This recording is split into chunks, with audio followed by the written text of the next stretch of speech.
Hello student, আজকে 9-এর আমরা স্থায়ী ক্ষরতা বা অস্থায়ী ক্ষরতা জলের দূর করার জন্য আয়ন বিনিময় পদ্ধতি পড়ব, যেটা রেজিন পদ্ধতি।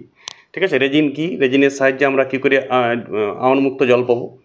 জলের ক্ষরতার কারণ আমরা দেখেছি বিভিন্ন ধরনের আয়ন থাকে জলে। ঠিক আছে, যেমন ধরো ক্যালসিয়াম কার্বনেট বা ক্যালসিয়াম ক্লোরাইড CaCl2, এইটাতে Ca ডবল প্লাস জানান তো সবাই, আর ক্লোরিনের minus but Cl double minus বলতে পারো। ঠিক আছে, একটা ক্লোরিনে দুটা ক্লোরিন থাকে, ওই জন্য ডবল মাইনাস। তো এই আয়নগুলোর জন্যেই জলটা ক্ষরজল হয়। তাহলে এই আয়নগুলোকে গুছাইতে হবে জল থেকে, এই আয়নগুলোকে হেঁটাইতে হবে। বা ক্যালসিয়াম সালফেট বা ম্যাগনেসিয়াম সালফেট তুমি যা লিবে লাও, আমি বলিছি আগের ক্লাসে। এর আগের ক্লাসটা দেখো, জলের স্থায়ী ক্ষরের কারণ calcium sulphate, magnesium sulphate, ferrous sulphate বা ক্যালসিয়াম ক্লোরাইড, ম্যাগনেসিয়াম ক্লোরাইড, লোহার সালফেট, যে কোনো থাকতে পারে। এইগুলোর কারণেই জল স্থায়ী ক্ষর হয়। অস্থায়ী খরচ কিসের জন্য হয় আমি বলেছি, ক্যালসিয়াম বাইকার্বনেট, ম্যাগনেসিয়াম বাইকার্বনেট, লোহার বাইকার্বনেট, ওইলাকে স্ফুটন পদ্ধতি, মানে একটু ফুটিয়ে দিলেই জলটা মৃদু হয়ে যায় এবং সহজেই সাবানের ফেনা উৎপন্ন হয় তখন। তাহলে আমরা স্থায়ী ক্ষর জলকে আমরা ইউজ করি, তো বিভিন্ন সমুদ্রের ধারে আমরা বাস করি, অনেক লোক আছে যাদের নদীর জলও ক্ষর, পুকুরের জলও ক্ষর। ধরো তুমি ধরো আমাদের এখানে সুন্দরবন এলাকায় বাস করছো, পুকুরের জলও ক্ষর, সব দিয়ে ফেনা হয় না। তাহলে ওদের কী করে আমরা ফেনা হওয়ার জন্য জল পাবো? অনেক তো বিভিন্ন যন্ত্রাংশ কলকারখানা চালানোর জন্য জল দরকার, হলদিয়া কারখানা আছে চালানোর জন্য জল দরকার। তাহলে ওদের এই সব মেশিন আছে, আয়ন বিনিময়কারী মেশিন লাগানো আছে, সমুদ্রের জল তুলেও ওরা আয়ন মুক্ত করে দিচ্ছে। আয়ন মুক্ত করে ওই জলটা কলকারখানায় ইউজ করছে, নাহলে কলকারখানা খারাপ হয়ে যাবে, বিভিন্ন রসায়নে বিক্রি হবে, বিভিন্ন ধরনের কেমিক্যাল তৈরি হয়ে যাবে উল্টা পাল্টা। বুঝতেছি ইউজটা কেন দরকার মৃদু জলাকে? মৃদু জল আমার পানীয় শুধু লয়, শিল্প কলকারখানা ব্যবহার করতেও দরকার, কাপড় কাচতেও তো দরকার। সেই জন্য আমার মৃদু জল প্রয়োজন। সেই জন্য আমরা এইবার এই ক্লাসটায় আমরা পড়বো স্থায়ী ক্ষর জলকে রেজিনের সাহায্যে কী করে পৃথক করা যায়। রেজিন খুব ইম্পর্টেন্ট। দেখো তাহলে এইটাকে কি বলা হয়? ক্যাটায়ন। Ca+টাকে কি বলা হয়? ক্যাটায়ন। আমরা শুধু এখন ধরে নেবো আজকের ক্লাসটায়, তোমরাও বইয়ে করে নেবে, অনেক ধরনের বইয়ে উদাহরণ দিয়েছে, তোমরা ডিসমিস হয়। শুধুমাত্র ক্যালসিয়াম ক্লোরাইড আয়ন ধরো জলে আছে, শুধুমাত্র একটা ধরে পড়বে, বাকিগুলো তো অনুরূপ। আমি একটা ধরে বিক্রিয়াটা পুরাটা শেষ করব। ধরো জলে ক্যালসিয়াম, তুমি যে জলটা আজকে আমরা যে জলটাকে মানে মৃদু করব, যে ক্ষর জলটাকে, সেই জলটাতে কোন আয়ন ঢুকে আছে? ক্যালসিয়াম ক্লোরাইড লবণ ঢুকে আছে, ধরে নাও। কোনো কারণে ওইটার জন্য মৃদু হয়েছে। আজকের পুরো ক্লাসটা আমরা ক্যালসিয়াম ক্লোরাইড ধরে করছি। মাথা খারাপ করার দরকার নেই, যে কোনো একটা লবণকে ধরে পড়াশোনা করো, আগে জিনিসটা বুঝো। বইয়ে ক্যালসিয়াম ক্লোরাইড, ক্যালসিয়াম সালফেট সব একসাথে দেখাচ্ছে, ফলে ছেলে কনফিউজ হয়, ছাত্রছাত্রী কনফিউজ হয় বিক্রিয়াটাতে। কোনো জটিল কিছু না, একদম বাচ্চা ছেলের পড়াশোনা। 20 মিনিট একটু ওয়েট করো, দেখো হয়ে যাবে। তাহলে আমি ধরে নিলাম ক্যালসিয়াম ক্লোরাইড আয়ন আছে, এখানে ক্যাটায়ন আছে Ca ডবল প্লাস, অ্যানায়ন আছে Cl মাইনাস। তাহলে এই আয়ন দুটাকে গুছাইতে হবে, ক্যাটায়নকেও অ্যানায়নকেও, মানে ধনাত্মক আয়নটাকে গুছাইতে হবে, ঋণাত্মক আয়নটাকে। এই আয়ন দুটাকে যদি আমি নষ্ট করে দিতে পারি, তাহলে যে জলটার সাথে কোনো একটা জলের সাথে মিশে আছে, এই যে ধরো আমি জলটা পাঠাচ্ছি পাইপ লাইনে, সমুদ্রের জল, কি আয়ন ঢুকে আছে এই জলটাতে? Calcium chloride. এই আয়নটাকে আমাকে মুক্ত করতে হবে, মানে ক্যাটায়নটাকেও মুক্ত করতে হবে, অ্যানায়নটাকেও মুক্ত করতে হবে। এরকম দেখো ছবি আঁকো, বই ছবি দেখে দুটা রেজিন, একটা এইটা হচ্ছে ক্যাটায়ন বিনিময়কারী রেজিন, মানে এখানে ক্যাটায়ন দূর হবে, মানে প্লাসটা Ca+টা দূর হবে, আর এখানে অ্যানায়ন দূর হবে, মানে Cl মাইনাসটা দূর হবে। এইদিকে রেজিন সাপ্লাই করা হচ্ছে বাইর থেকে, এই যে এখান থেকে রেজিন সাপ্লাই করা হচ্ছে, রেজিন এখানে জমি থাকে, এসে পরে জলের সাথে বিক্রিয়াও করে রেজিনটা একটু, এটাও রেজিন। এইদিক থেকে রেজিন সাপ্লাই আছে, অ্যানায়ন রেজিন, এটা অ্যানায়ন রেজিন সাপ্লাই। শোনো, অ্যানায়ন রেজিনের যে সংকেত সেটা আমি লিখে একটু তোমরা লেখো। অ্যাকচুয়াল অ্যানায়ন রেজিনটা হচ্ছে RNH2, amine group, organic chemistry যখন পড়বে RNH2, কিন্তু এটা জলের সাথে বিক্রিয়া করে হয়ে যায় RNH3+, আর NH3+ আর OH-। এইটা হচ্ছে অ্যানায়ন বিনিময়কারী রেজিন, এই সংকেতটা তোমাকে জানতে হবে। আর ক্যাটায়ন বিনিময়কারী রেজিন যেটা হচ্ছে সালফোনিক অ্যাসিড, এটা জটিল যৌগ বটে খুব, কিন্তু সহজ করে আমরা লিখে নিচ্ছি। আর মানে অনেক জটিল, আর এর যদি মান বুঝাইতে যাও বিরাট বড় সংকেত হবে। উচ্চ আণবিক, বই লেখা আছে সালফোনিক অ্যাসিড, এইটার নাম সালফিউরিক লয়, সালফোনিক অ্যাসিড। উচ্চারণ শুনো, দন্তনরস্যি ক। উচ্চ আণবিক সালফোনিক অ্যাসিডটা হচ্ছে ক্যাটায়ন বিনিময়কারী রেজিন, যার সংকেত R-SO3H। আর অ্যানায়ন বিনিময়কারী মানে ঋণাত্মক আয়নটাকে দূর করার জন্য রেজিনটার নাম কি?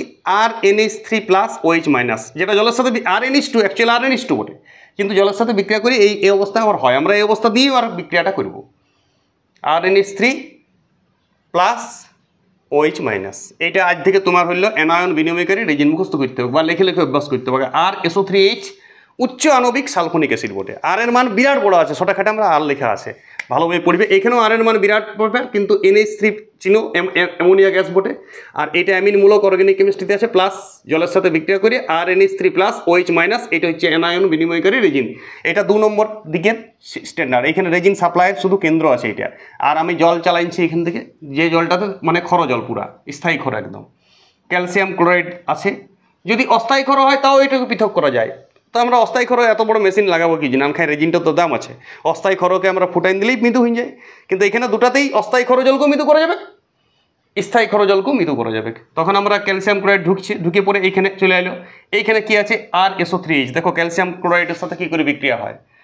RSO3H এটা কি বটে, RSO3Hটা কি গো, ক্যাটায়ন বিনিময়কারী রেজিন, অর্থাৎ প্লাস আয়নটাকে দূর করে দিবে। ক্ষর জল, এখন আমাদের যে জলটা ক্ষর আছে সেই জলটা আজকে আমি ধরে নিয়েছি কি আছে, ক্যালসিয়াম ক্লোরাইড। তুমি ম্যাগনেসিয়াম সালফেট দিয়েও করতে পারো বিক্রিয়াটা, তখন আর ক্যালসিয়াম ক্লোরাইড করার দরকার নেই, একটা যে কোনো ধরে করো, তাহলেই পড়াশোনাটা হবে। আমি ধরে নিয়েছি ক্যালসিয়াম ক্লোরাইড আছে, তো ক্যালসিয়াম ক্লোরাইড তাহলে ক্ষর জলটা দেখো, ক্যালসিয়াম ক্লোরাইড আয়নটা থাকবে CaCl2, এর ধনাত্মক ion Ca plus Cl minus, তাহলে Ca প্লাসকে এ নিয়ে নেবে। এ শুধুমাত্র এই রেজিনটা কাকে টানবে এটার মধ্যে, ক্যালসিয়াম প্লাসকে। তাহলে ক্যালসিয়াম প্লাসকে বলবে এসো তুমি চলে এসো, তাহলে ক্যালসিয়াম প্লাসকে এ নিয়ে নেবে, আর এই ক্লোরিনটা ওদিকে হাইড্রোক্লোরিক অ্যাসিড হয়ে যাবে 2HCl। দেখো হাইড্রোক্লোরিক অ্যাসিড জানো তো, আমি এটা মুছছি। হাইড্রোক্লোরিক অ্যাসিডের মধ্যে কি থাকে, যদি ভাঙিয়ে দিই হাইড্রোক্লোরিক অ্যাসিডের মধ্যে আয়ন বিনিময় করো, তাহলে H প্লাস Cl মাইনাস, তাহলে দেখো এইটাকেও নিয়ে নিয়েছে ক্যালসিয়াম প্লাসকে কে, তাহলে রেজিন। এই যে জলটা ছাড়িয়েছে এখান থেকে, জলটা যেতে যেতে তাহলে এই রেজিনটা কাকে আটকান দিবে, এই যে এইটাকে নিয়ে নিয়েছে, ক্যালসিয়ামটাকে নিয়ে নিয়েছে, তাহলে ক্যালসিয়াম এখানে থেকে গেল। এবারে এই জলটা এখনও যাচ্ছে, তাহলে বলো এই জলের মধ্যে এখন কি ঢুকে আছে, প্রথম পাত্র থেকে জল মুক্ত হয়ে গেছে।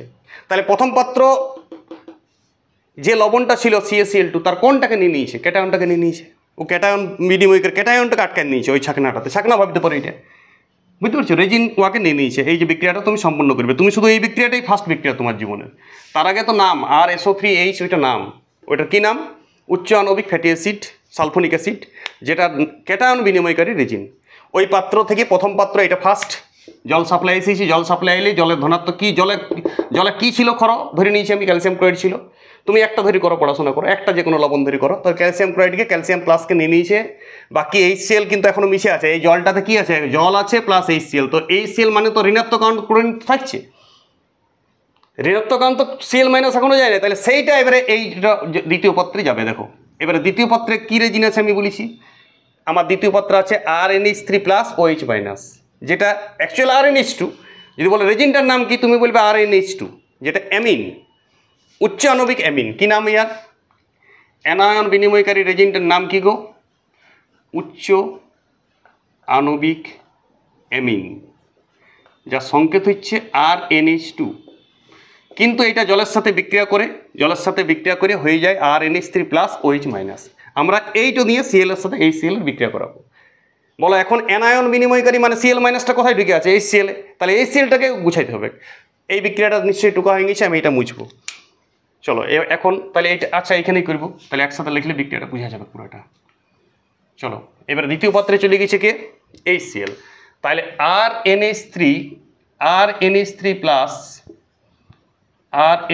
প্লাস OH মাইনাস HClকে বলছে আসো, জলকে কিছু বলবে না, HClকে, তাহলে HCl এর Clটাকেও টাইনে নেবে। তাহলে তোমরা বিক্রিয়া কমপ্লিট করবে RNH3 প্লাস Cl মাইনাস, অর্থাৎ Clটা কোথায় চলে গেল, HCl এর Clটা এখানে চলে গেল, আর OHটা তাহলে ওইখানে চলে যাবে। তাহলে OHটা H প্লাসের সঙ্গে, দেখো HCl মানে কি, এইটা বুঝে হবে, HCl মানে কি H প্লাস আর Cl মাইনাস, তো Cl মাইনাসটা চলে গেছে অ্যানায়ন বিনিময়কারী রেজিন নিয়ে নিয়েছে ওকে, Clকে নিয়ে নিয়েছে। তাহলে এবার H প্লাস, এই যে H প্লাস আর OH মাইনাসটা জল করছে বিশুদ্ধ জল, একদম আয়নমুক্ত জল, তাহলে সেই জলটা এখানটা দিয়ে বেরিয়ে যাবে, তুমি আয়নমুক্ত জল এবার আমরা পাই গেলাম।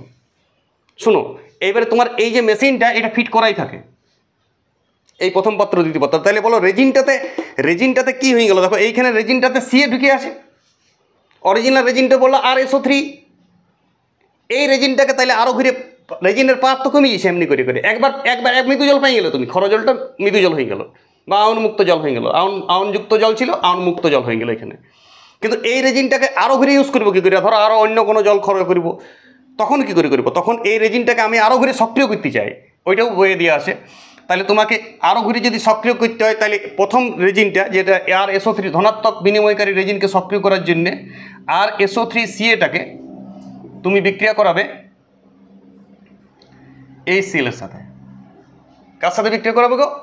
HCl থাকে। তাই HCl এর সাথে বিক্রিয়া করাইলে হয়ে যাবে তোমার RSO3H, আরও ঘুরে তার মানে পাওয়ারফুল হয়ে গেল। RSO3H যেমন ছিল তেমনি হয়ে গেল।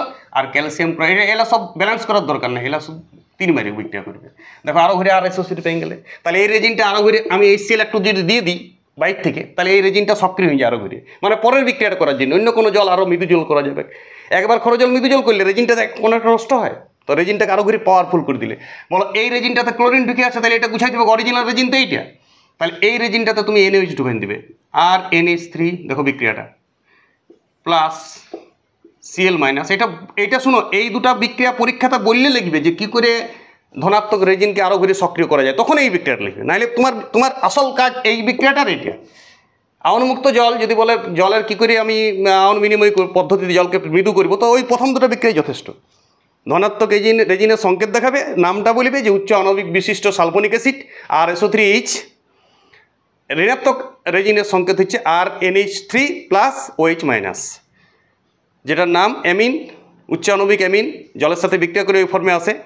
ও ক্যালসিয়াম আয়নকে নিয়ে নিচ্ছে, আমি ক্যালসিয়াম ক্লোরাইড যদি ধরি ক্যালসিয়াম ক্লোরাইড আছে, তাহলে ক্যালসিয়াম আয়নকে নিচ্ছে। যদি ক্যালসিয়াম সালফেট হয়, প্রথমে ক্যালসিয়ামকে নেবে পরে সালফেটকে নেবে, বুঝতে পারছো? সালফেটকে পরে সালফিউরিক অ্যাসিড থেকে সালফেট নিয়ে এরকম করবে, একই বিক্রিয়া হবে।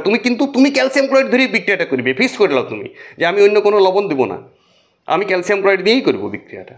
বইয়ের 2-3টা দিয়ে করা আছে, তো এইটার সঙ্গে NaOH লাগিয়ে দিবে যদি এই রেজিনটাকে আরও করে সক্রিয় করতে হয়। এইটা লিখবে না, এটা যদি বলে তখন লিখবে। দেখো তাহলে RNH3OHটা চলে যাবে, RNH3 প্লাস OHটা চলে যাবে, আর এটা NaCl হয়ে যাবে। তাহলে NaCl হয়ে গেল, আর এইটা আরও করে সক্রিয় হয়ে গেল। এভাবে আমরা অ্যানায়ন বিনিময়কারী রেজিনকে সক্রিয় করার জন্য NaOH মারবো এখানে, এই যে এখান থেকে বাইর থেকে NaOH দিয়ে দেবো। তাহলে অ্যানায়ন বিনিময়কারী রেজিন যেটা দেওয়া ছিল আরও করে সক্রিয় হয়ে গেল। একবার মুক্ত করে একটু ক্লোরিন আয়ন পেয়ে গেছিল, ও ক্লোরিন আয়ন তো করবে না, OH আয়ন দরকার আর আরও করে পরে পুনরায় মানে মেশিনটাকে আরও ক্লিয়ার করে দিলাম। এটাতে একটু কি ঢুকেন দেবে HCl, এটাতে একটু কি ঢুকেন দেবে বাইর থেকে NaOH।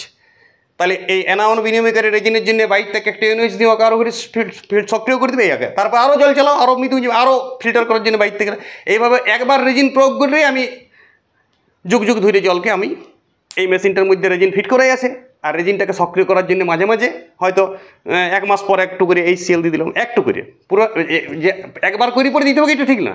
ধরো 1-2 মাস হয়ে গেছে, তখন এই রেজিনটা অনেক পাওয়ার নষ্ট হয়ে গেছে, তখন রেজিনটাকে বাইর থেকে একটু HCl মেরে আরও করে পাওয়ার করে দাও। পাওয়ার নষ্ট হয়ে যায় কেন, ওই বললাম তো বারবার, এই ধরো ধনাত্মক রেজিন ক্যালসিয়াম আয়ন ঢুকে গেছে বা ম্যাগনেসিয়াম আয়ন ঢুকে গেছে, এটাকে দূর করার জন্য কোনো একটা অ্যাসিড দিয়ে দিবে, আরও করে অ্যাসিড দিয়ে H থাকবে কি, Hটাকে নিয়ে নেবে আর বাকি প্লাসটাকে ওইখানে ঢুকে নেবে। সেই লবণগুলো নিচে থিতে যাবে মাটির সাথে, ওগুলো কোনো হবে, ক্যালসিয়াম ক্লোরাইডগুলো কোথায় গেল, মাটির সাথে থিতে যাবে। বা তুমি যদি বলো NaClটা স্যার কোথায় গেলো, NaCl এখানে এই তো পাথর সিস্টেম, বহুত ফিল্টার হচ্ছে, এমনি পাথর বালি কোনা বিভিন্ন দেওয়া থাকে এখানে নিচটায়, তার ফলে একটা সরু ছাকনা টাইপের আছে, সেখান দিয়ে জলটা বেরিয়ে যায়। এখানেও একবার তো ক্যাটায়ন বিনিময়কারী ক্যালসিয়াম প্লাসগুলো সব এখানে জড়ো হয়েছে। এইভাবে আমরা স্থায়ী ক্ষার জলকে মৃদু জলে পরিণত করতে, আশা করি বুঝে গেছো। একটা লবণ দিয়ে তুমি বিক্রিয়াটা করবে। যদি তোমার 4টা বিক্রিয়া, আমি বললাম 4টা বিক্রিয়ার দরকার নেই, অ্যাকচুয়াল 2টা বিক্রিয়া আছে। তুমি ধনাত্মক আয়ন বিনিময়কারী ধনাত্মক আয়নকে কী করে প্রশমিত করছে, ঋণাত্মক আয়ন বিনিময়কারী রেজিন কী করে ঋণাত্মক আয়নকে প্রশমিত করছে, এই দুটাই তুমি লিখবে পরীক্ষায়। মাঝে মাঝে কোশ্চেন ব্যাংকে তুমি প্রশ্ন পাবে যে ধনাত্মক আয়ন বিনিময়কারী রেজিনকে পুনরায় সক্রিয় কী করে করা যায়, তখন বলবে HCl দিয়ে দেবো, দেখাই দেবে। যদি ক্যালসিয়াম আয়ন থাকে HCl আরও ঘুরে Hটা দিয়ে দেবো কাকে, আর ক্যালসিয়াম ক্লোরাইড বেরিয়ে যাবে লবণ। যদি বলে অ্যানায়ন বিনিময়কারী রেজিনকে পুনরায় কী করে সক্রিয় করবো, তখন তুমি বলবে যে স্যার আমি বাইর থেকে NaOH দিয়ে দেবো, তাহলে NaOH দিলে OHটাকে নিয়ে নেবে আরও করে সক্রিয় হয়ে যাবে, আর এদিকে NaCl লবণ সৃষ্টি হয়ে যাবে। ছবিটা আঁকো আর ভালো করে, 2টা মাত্র বিক্রিয়া, পরে যখন খরজলটা মৃদু হয়ে যাবে তারপরে লাইনটা দাগ দিয়ে অন্য বিক্রিয়া 2টা পরে করবে তুমি, ওইটা বিক্রিয়াটার সঙ্গে এটার কোনো সঙ্গ নেই। বুঝতে পেরেছো কথাটা? ওকে, ভালো থাকো সবাই। টপিক্সটা এমন কোনো কঠিন নাই, ছবিটা আঁকার পর একদম সহজ লাগবে, ভালো করে পড়বে ক্লাস 9 স্টুডেন্ট।